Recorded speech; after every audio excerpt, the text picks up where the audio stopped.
कि रहस्यमय होकर जीना और अज्ञान में जीना, इन दोनों में क्या भेद है। ऐसा समझें, एक है अज्ञान, लेकिन उसमें ज्ञान की आकांक्षा छुपी हुई है।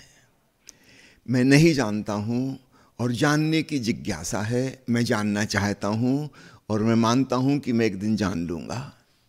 मैं कोशिश करूँगा, प्रयत्न करूँगा, पता लगाऊँगा और मुझे ज्ञान हासिल हो जाएगा।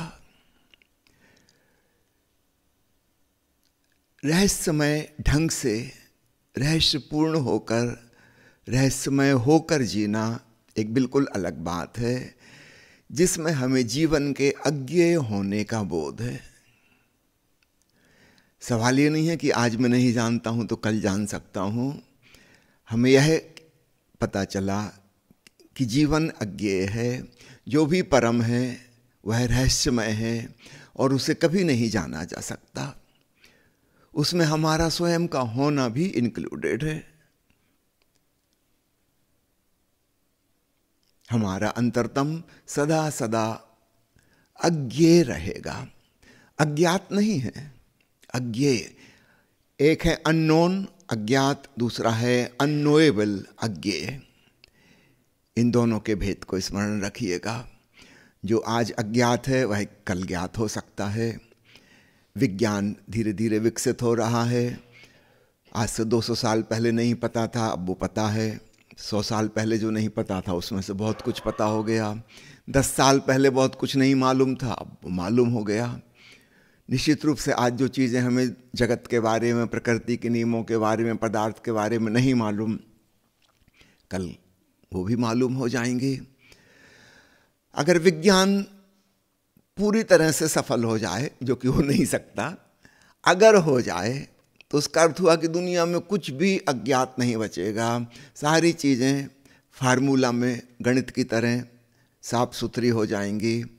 जीवन का सारा रहस्य सदा सदा के लिए समाप्त हो जाएगा। फिर याद रखना, जीवन जीने योग्य ही नहीं बचेगा। वो तो अस्तित्व की बड़ी मेहरबानी है कि ऐसा हो नहीं सकता, कभी नहीं हो सकता। तो चीज़ों को 3 कोटि में बांटें: अज्ञात, ज्ञात और अज्ञेय।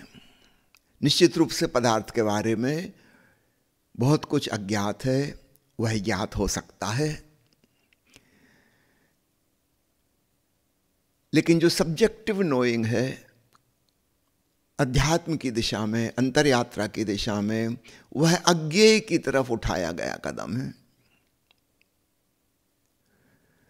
जो जानने वाला है उसे कभी भी नहीं जाना जा सकेगा, वह हमेशा ही रहस्यमय रहेगा। इसलिए ऋषि को हम अंग्रेजी में कहते हैं मिस्टिक। मिस्टिक का मतलब रहस्यविद। ऐसा नहीं कि उसे कुछ प्रश्नों के उत्तर मिल गए हैं, अब उसके प्रश्न खो गए हैं।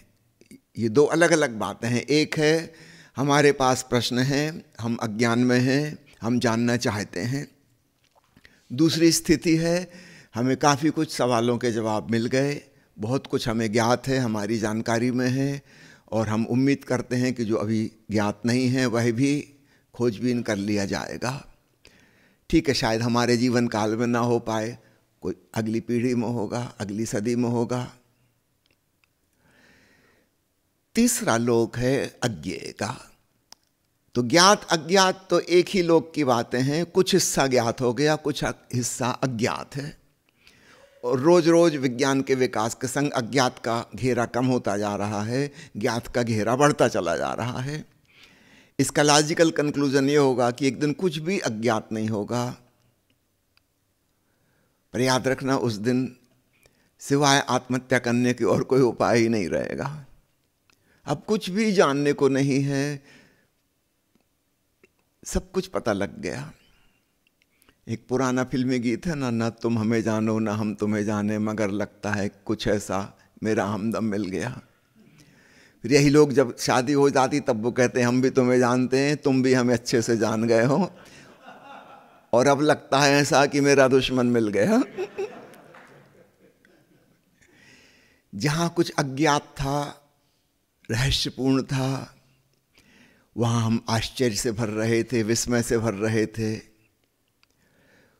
वहाँ प्रसन्नता थी, आनंद था, उस रहस्य बोध के साथ, विस्मय भाव के साथ। फिर जैसे जैसे हम एक दूसरे को जानने लगे, पहचानने लगे, फिर हम कहने लगे अरे तुम्हारी रग रग से वाकिफ है।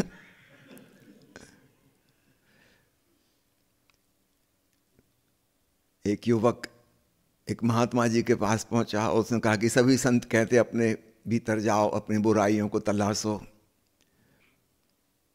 ताकि उन्हें सुधार सको। तो मैंने काफी कोशिश की, मुझे तो ऐसी कोई बुराई नहीं मिलती। महात्मा जी ने पूछा शादी हुई कि नहीं तुम्हारी? उसने कहा नहीं हुई। तुम्हें कहाँ से बुराई का पता चलेगा, शादी करो पहले। पत्नी आ जाएगी, वो रोज तुम्हारी बुराइयां, न केवल तुम्हारी, तुम्हारे माता पिता की, भाई बहनों की, दूर दूर के रिश्तेदारों की, तुम्हारे फ्रेंड सर्किल की, सबकी ऐसी ऐसी बुराइयां बताएगी और रोज बता बता के तुम्हें रटवा देगी। तुम अकेले ना खोज पाओगे।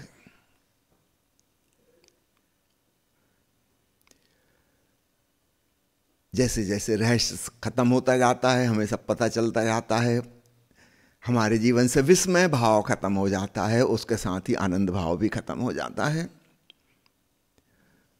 अज्ञात का आकर्षण था, हमने सब चीजों को ज्ञात बना डाला, सारा आनंद खत्म हो गया। तो अच्छा है, विज्ञान कभी पूरा सफल नहीं हो सकता। अगर हो जाए तो सारी पृथ्वी पे सब सुसाइड कर लेंगे, कुछ जानने को बचे ही नहीं। जो कुछ है सब किताब में लिखा हुआ है, सब कुछ नेट पे है, गूगल में। करोगे क्या? अज्ञात का आकर्षण है, बुलावा है, निमंत्रण है। अध्यात्म अज्ञात की नहीं, अज्ञेय की खोज है, ये दूसरी दिशा है। तो विज्ञान में तो रोज रोज अज्ञात की सीमा कम होती जा रही है, ज्ञात की परिधि बढ़ती चली जा रही है। अध्यात्म में ऐसा नहीं होता। अध्यात्म में हम जिसे खोजने जाते हैं, हम स्वयं ही उसमें खो जाते हैं, विलीन हो जाते हैं। रहस्य रहस्य ही रहता है, कोई पहेली नहीं है भीतर जिसका हल हो जाएगा, कि किसी सवाल का जवाब मिल जाएगा। हाँ, सवाल गिर जाएंगे, ये बिल्कुल दूसरी बात है। निष्प्रश्न दशा, निर्विचार दशा, निर्विकल्प दशा। अब हमें अपने प्रश्न पे हंसी आने लगी कि हम भी कैसे मूर्खतापूर्ण सवाल पूछ रहे थे। ऐसा नहीं कि उनका उत्तर मिल गया, वो सवाल ही निरर्थक हो गए। इस बात को गौर से समझना।